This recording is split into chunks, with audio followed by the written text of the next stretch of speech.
Welcome back to Building Character, where we find out how to play as your favorite fictional characters in Dungeons & Dragons. Subscribe to the channel to vote for Megakin from Shin Megami Tensei Liberation DX2, or Dante from the Devil May Cry series, and like the video for a true ending next time you play. Maybe.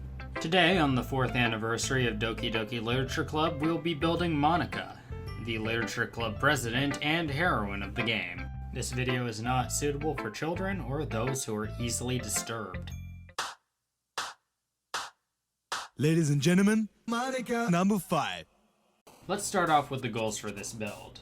First, we need script awareness, the ability to know what's going on at all times on a surface and deeper level. Second, we need the ability to rewrite that script if it's not going the way we want it to. And lastly, we need emotional awareness, so we can keep our cutting wits and leave our rivals at wit's end. For stats, you will be using the standard point array from the player's handbook. Roll for stats if you'd like, just keep multi-classing minimums in mind. Intelligence will be number 1. You are well read and you didn't become the heroine of the game by going on dates. Charisma is next. You are the leader of the club and you are capable of holding a long one-on-one conversation. That takes a lot. Wisdom after that, you're quite good at reading people, even if it is in a more literal sense than others. Follow that up with Constitution. A trip to the recycle bin is enough to do you in, but you are able to kick one last time after that. Dexterity is a bit low, your penmanship is nice, but you aren't swinging knives around like Yuri. And we'll dump Strength. We aren't making a buffski build, and we have a diet of cupcakes and tea. While Monika is shown to be a cute girl in Doki Doki Literature Club, she's very much aware of her existence as a file on a computer. While that could be a justification to make her warforged, given that she managed to change her shape from a PNG into a very attractive girl, I'll be making her a changeling. You get +2 charisma, and one other ability score of your choice increases by 1. We'll be putting that in our intelligence. We have Changeling Instincts, which gives us proficiency in Deception and Intimidation, the 2 traits required to make a psychological horror. We also have Shape Changer. As an action, we can change our appearance and our voice. You determine the specifics of the changes, including coloration, hair length, and sex. This is a Monika build, so you will be using it to look like some ordinary girl, but the idea of a faceless heroine reminds me a lot of You and Me and Her, a love story. There's actually 2 other racial abilities the Changeling used to have in the Unearthed Arcana. If the DM is fine with this variation of the class, you will have access to Unsettling Visage. When a creature you can see makes an attack roll against you, you can use your reaction to impose disadvantage on that roll, but using this trait reveals your shape-shifting nature to any creature within 30 feet. Think of this like a jump scare ability that affects anyone watching a live stream. The Unearthed Arcana variant also came with Divergent Persona, which gave proficiency in a tool of your choice, so long as it's tied to the identity you've made for yourself. In this case, given that you're a literature club president working exclusively in poetry, I'd say calligraphy? We'll be taking the guild artisan background for insight and persuasion. You didn't become the literature club president overnight. You were like that all along, which is why it's part of our background. We'll be starting the build as a level 1 bard, letting us take 3 proficiencies of our choice. Take Performance, since you'll be playing that soothing piano throughout the campaign. Persuasion, the other club members look to you as a mediator. And Arcana. There's no equivalent for the Python code that makes up the universe, but knowing how magic works is a nice compromise. As a bard, we gain Bardic Inspiration die, which can be used to give one of your club members an extra d6 to any ability check, attack roll, or saving throw. For spells, take the Friends and Vicious Mockery cantrips. Friends gives you an advantage to all charisma checks directed at a creature that isn't hostile towards you for 1 minute. But when the spell ends, the creature realizes what you did and becomes hostile towards you.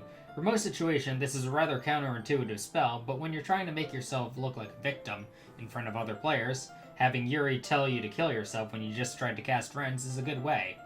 Vicious Mockery lets you use that poet's wit to write a scathing sonnet, dealing 1d4 psychic damage and giving the target disadvantage on their next attack roll. This spell's exclusive to the bard, so I want to make sure to pick it up early.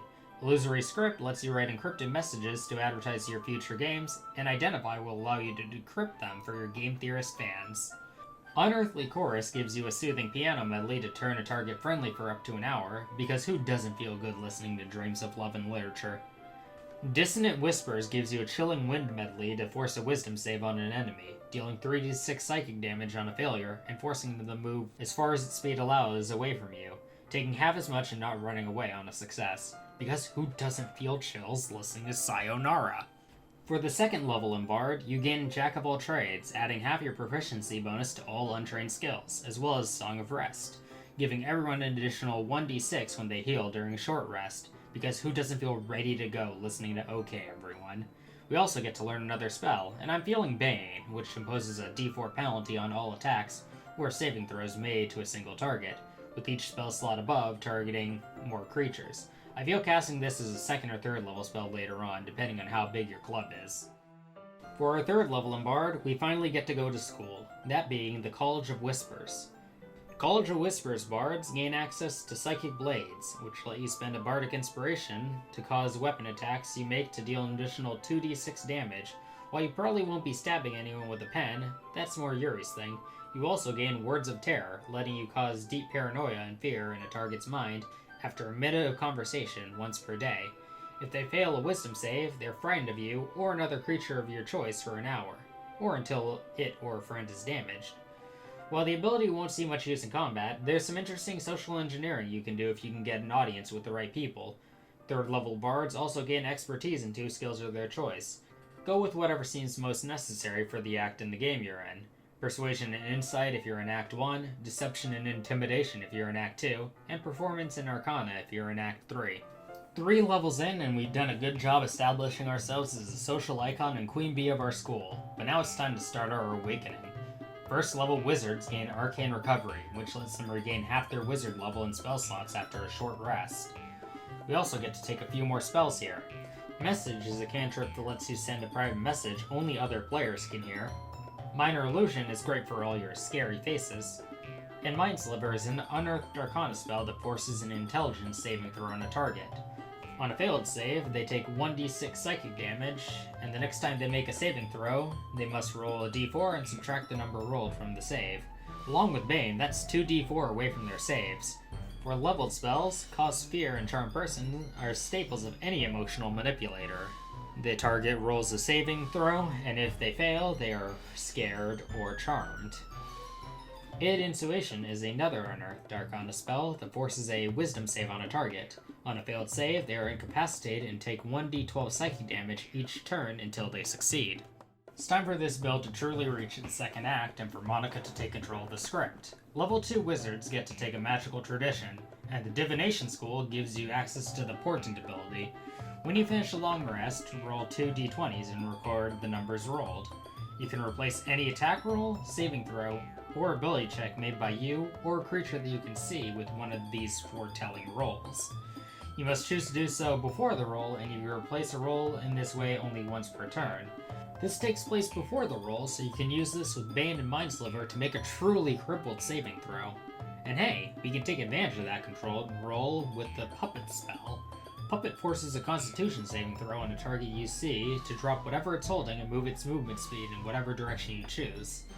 Unlike other control spells, you can make the target move in a direction that actively hinders them, such as hurling them off a cliff or into spikes. What confuses me about this spell is the implication that they're being limply puppeteered by you, but it uses their movement speed. Imagine this on a movement-focused build and having them ragdoll across the map. At this point, the bare minimums for each class have been achieved. If we went to level 14 as a bard, we'd get Shadow Lore to double down on our creepypasta aspects of the build, but a level 14 wizard would get us Greater Portent for additional die each day to overwrite. We'll be able to get the essential spells regardless of whatever spell list we go down thanks to magical secrets, and both Charisma and Intelligence are fitting for the charismatic literature club leader. I personally see Monika casting from her poem notebook more than her voice and piano, and the wizard's style of casting is closer to hacking than the bard. So for this, I'll be continuing down the wizard path, but you're free to experiment. Just make sure to get the level 9 spell slot with whatever path you take. We'll get to that. Level 3 wizards get level 2 spells. Suggestion is an enchantment that lets you make a simple, non-self-harming command to one creature that they carry out to the best of their ability if they fail a wisdom save. You can give the command a trigger, but it's also a concentration spell, so try not to leave a program running in the background. Your spellbook's kind of a resource hog. Mind Thrust is an unearthed Arcana enchantment, which forces an intelligence save on a creature. They take 3d6 psychic damage on a failed save, half on a success, and if they fail, on their next turn, they must choose whether they get a move, an action, or a bonus action. Like how yanderes are focused on one thing at a time. Is that a stretch? 4th level wizards get an ability score improvement. We're going to take a feat instead. That being the Lucky Feat, which gives us 3 luck points, which we can use to reroll any dice roll that involves you, and pick whichever result you prefer. You can alter 5 dice rolls a day now, which hopefully will be enough for any single day. Ice Stole's Magic Aura is a 2nd level illusion that will let you encrypt any of your files, giving it a false aura and altering how it's perceived by spells that detect specific creature types. You can feign ignorance and reveal yourself only in your poetry. 5th level wizards get 3rd level spells. Leomund's Tiny Hut is a ritual that creates a 10-foot radius immobile dome. Creatures and objects within the dome, when you cast a spell, can move through it freely. All other creatures and objects are barred from passing through it. Spells and other magical effects can't extend through the dome or be cast through it. The atmosphere inside the space is comfortable and dry, regardless of the weather outside. This will be your space classroom for now. You can use this to have some private time with the other players. Major Image lets you create a hyper-realistic image up to the size of a 20-foot cube. While this doesn't explicitly frighten enemies, your GM might reward you for creating a horror show, or he might ask you to get yourself checked out. At the 6th level of Wizard, you get Expert Divination, which gives you a spell slot lower than the level of a divination spell you cast back after casting it. We don't use too many of those at the moment, but when we get level 5 spells, this will let you get a few more spells per rest. Fear is a 3rd level illusion that causes fear in a 30-foot cone on a failed wisdom save. Imagine Natsuki's eyeballs popping out of her head and have them bounce around in that cone. 7th level wizards will net us our next level of spells, and here's where we finally get our first deletion in the form of banishment. If the target fails a charisma save, they are banished to another plane of existence, returning after a minute has passed, or concentration has ended if they're from the same plane as you, staying where they are if they aren't. 8th level of wizard gets us another ability score improvement. Bump up the intelligence so we can be a better hacker. The confusion spell may as well be called the corruption spell, as in file corruption, not the other thing. Each creature in a 10-foot sphere must make a wisdom save or be confused. Confused targets roll a d10 at the start of their turn, with the 1 causing targets to move in a random direction, 2 through 6 causing them to skip a turn, 7 and 8 causing the target to attack a random creature in its range, and 9 and 10 doing nothing. 9th level of Wizard, and now the script finally starts to truly make sense to us. 5th level spells are where a lot of our identity will come to us, and also where our specialty in divination will start to see some use.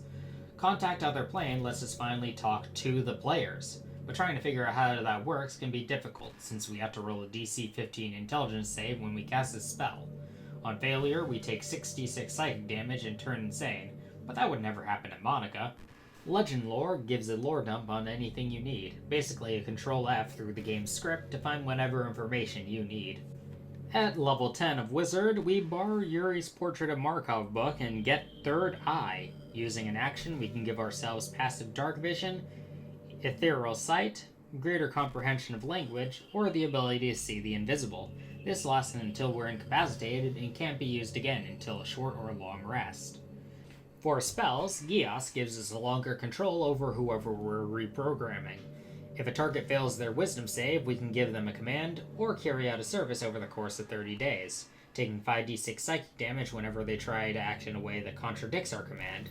We still can't force a suicide, but if you give them a long enough command, you can really make that living thing unenjoyable. Dominate Person is the most absolute control we can take over a target, even allowing for self-harm. Though if you're actively fighting the target at the time, they will have an advantage on the associated wisdom save, and will be able to re-roll that save every time they take damage, so a long stabbing sequence will probably screw up your grip on them. Modify Memory implants false memories into a target within 30 feet of you, after a failed wisdom roll and a short talk about the fake event. Maybe it's about an abusive father, maybe it's about a really abusive father. At level 11, we get our next level of spells, and at 5th level spells we're focused on knowledge and control, 6th level spells will be focused on more complex programs. Contingency lets us set up a flag and connect it to a 5th level or lower spell that takes a single action. If that flag is activated, the spell will turn on. This program will run in the background for 10 days, and it's basically a free spell slot if you know what's coming. Programmed Illusion lets you program a 5-minute long performance that triggers upon conditions you set. After the performance is done, it can't be reactivated for 10 minutes. This spell lasts until it's dispelled. That thing where you read a poem and the screen blue screens? That was magic right there. Level 12 wizards get another ability score improvement, cap off intelligence to minimize the chance for Monika to screw up her code. Disintegrate is a level 6 spell that forces a dexterity save on a single target, dealing 10d6 plus 40 force damage and deleting the body if their HP reaches 0 from the spell. Banishment put them in the recycle bin. Disintegrate empties the recycle bin. 13th level wizards get level 7 spells. Symbol creates a harmful glyph on the surface. This glyph is invisible and can be made to ignore certain targets. When activated, a 60-foot sphere of dim light is formed and for 10 minutes can carry out any number of effects. For Monika, the discord, fear, hopelessness, and insanity glyphs are the most in character. Setting up literal death flags for your enemies makes you feel like the visual novel mastermind you were meant to be. 14th level Divination wizards get Greater Portent, which will give us an additional die to use with our Portent ability. That's 6 ways to go off script. And combined with all the saving throws we're throwing around, being able to control when those can go off is a huge deal. 15th level wizards get access to level 8 spells.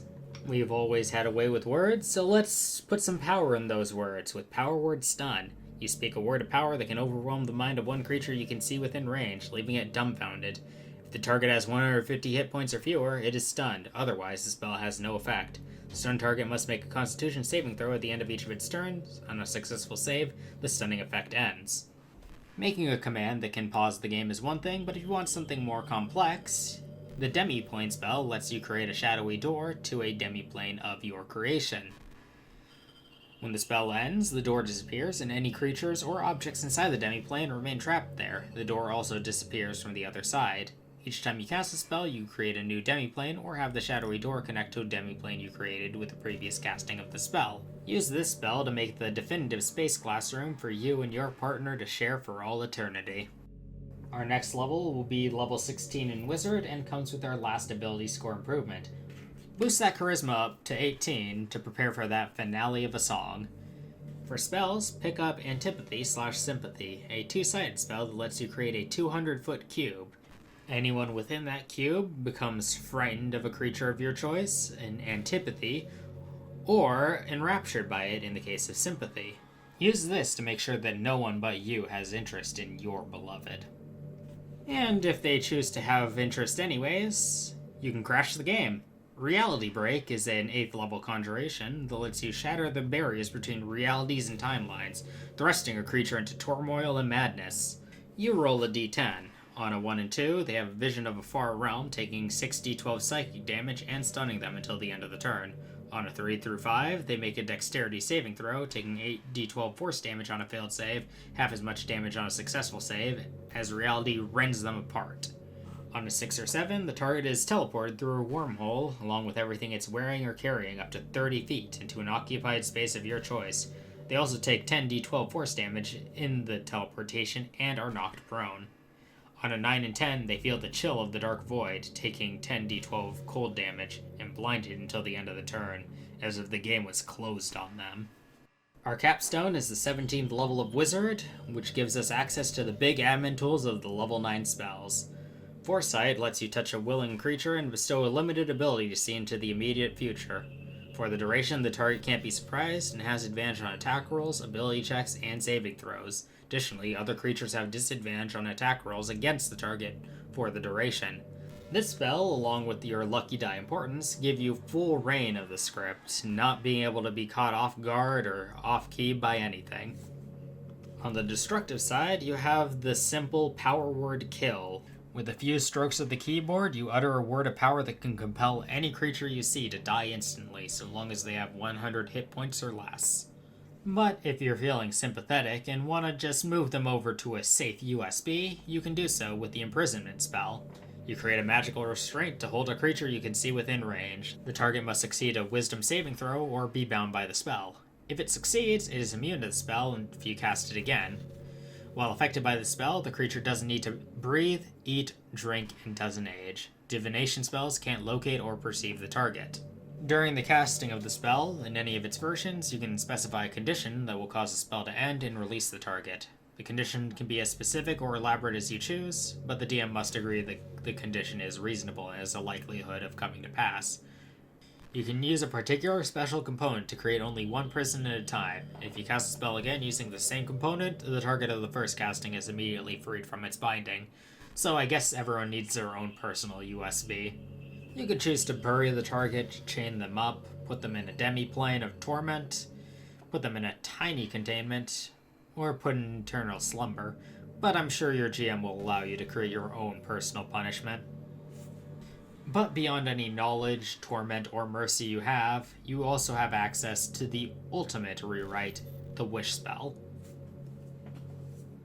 Items beyond your wildest riches of 25,000 gold, a full restoration for you and 20 of your club members, a permanent resistance to a damage type of your choice, or absolute immunity from a spell or effect for 8 hours.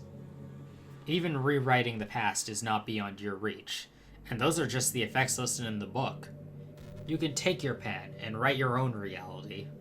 Now that we've hit level 20, let's see how viable this build is. First of all, your spells pack a bit of an extra punch, with your psychic damage often coming with behavior-altering effects. Second, you have amazing dice control, with your lucky important dice as well as the advantage from foresight, making you able to overcome any poor luck you may have. Lastly, this build rewards you for being prepared, with a lot of program spells to make any situation a situation under your control. But you can go down easily. If you lose control of the situation, your low constitution can cause you to lose concentration and send you straight into the bin. You also lack damage variety. If you encounter a target that's immune to psychic damage, your normal tricks won't work. But it's not just you. Share that knowledge with the script, be a good club president, and maybe there will be happiness to be found in the literature club. Thanks for watching. If you like the video, subscribe to another channel. This isn't the thing I do here.